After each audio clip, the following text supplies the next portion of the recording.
We all think of New Year's Eve as this big night of celebration, right? A fresh start. But tonight, we're going to look at three true stories that are, well, a little different. Stories that suggest when that clock strikes midnight, it's not always a new year that arrives. Sometimes it's a nightmare.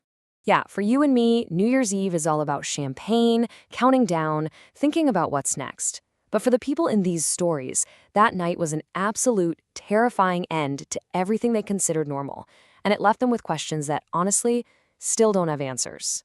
So, our first story. Picture this. It's just after midnight. A young guy is driving his girlfriend, Duda, home from a party. The roads are slick with ice, and it's totally deserted out there. He's just trying to stay awake, and then, in the span of just a few seconds, this quiet drive home turns into a fight for their lives. And it happens so fast.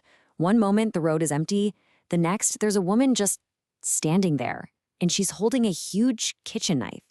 He swerves, of course, but the car spins a full 180 on the ice. So now he's facing her as she's limping toward them. He floors it, but she actually leaps onto the hood of the moving car. After this crazy, frantic moment, she gets thrown off and they just peel out of there. I mean, can you even imagine the terror of that moment? This line from the story just puts you right there in the car. This isn't just some person in the road, it's a full-on, relentless attack. She's letting out this horrible, wordless scream. Her eyes are locked on his, and she's just stabbing at the windshield, trying to get to them. But here's the thing, the horror didn't stop when they drove away. For the narrator, he's just eaten up with guilt. He's thinking, did I just kill someone who was mentally ill? He spends months checking the news, looking for any mention of it. Nothing. And his girlfriend, Duda, she's just over it. She tells him he's being dramatic. So the whole incident didn't just leave him with this insane trauma. It showed him this really chilling, cold side to someone he thought he knew. Okay, so let's shift gears. Our second story moves away from that kind of physical horror and into something that just, well, it just messes with your head. It's about two best friends. Our narrator, who's in New York City, and his friend Garrett, who's all the way over in Hong Kong. And the one thing you have to keep in mind here is the 13-hour time difference between them. So on New Year's Eve, our guy in New York meets this woman at a party. Her name is Mitra. They have this amazing connection, they hit it off, and she ends up going back to his apartment. And he learns all these really specific, kind of random things about her. But the next morning, she's gone.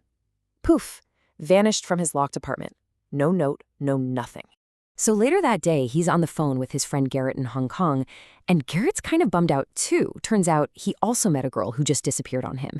And as they start comparing notes, this slow dawning horror sets in.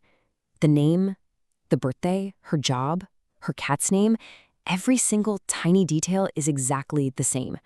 They met the same one. And this is where it just completely breaks your brain. Because remember, Garrett met Mitra in Hong Kong, and just 12 hours later, our narrator met her in New York. A flight between those two cities takes 15 hours minimum. It is physically impossible for her to have been in both places. The math just, it doesn't work. All right, for our last story, we're going somewhere a little different. This is a tale that got passed down from a father to his son. It's a memory from a New Year's Eve a long time ago spent with his best friend Victor at this remote ski lodge in Vermont, right on the edge of a huge frozen lake.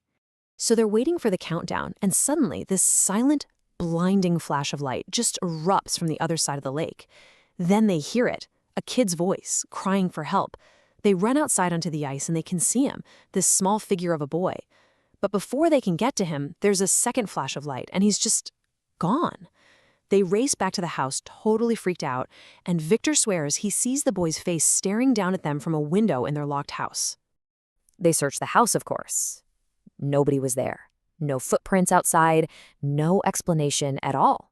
And years later, the narrator's father still couldn't come up with a logical reason for it. Where that light came from and who that kid on the ice was, it's just a complete, chilling mystery. So here we are with three totally different stories, right? A violent assault, a reality-bending paradox, and a ghost story? But they're all tied together by this one really unsettling thread. They're all real events that just stopped. There was no resolution, leaving behind nothing but these huge, lingering questions. You have to wonder, What happened to that woman with the knife? Did she die on the side of that road? Did she just get up and walk away? Was she having a breakdown? Was she on drugs? Or was she something else entirely? We'll never know. And what's the deal with Mitra? I mean, really, what is the explanation? A ghost? A glitch in the Matrix? Some kind of insane, impossible prank? How could one person, with one set of memories, be in two places that time and space say she absolutely could not be? And finally, what in the world happened at that lake in Vermont? Was it some kind of tragic echo from the past? A supernatural warning? It was a cry for help they couldn't answer, from a boy who wasn't even there.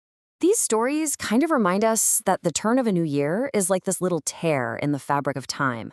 A moment when things that are strange and things that are unexplainable can maybe just slip through.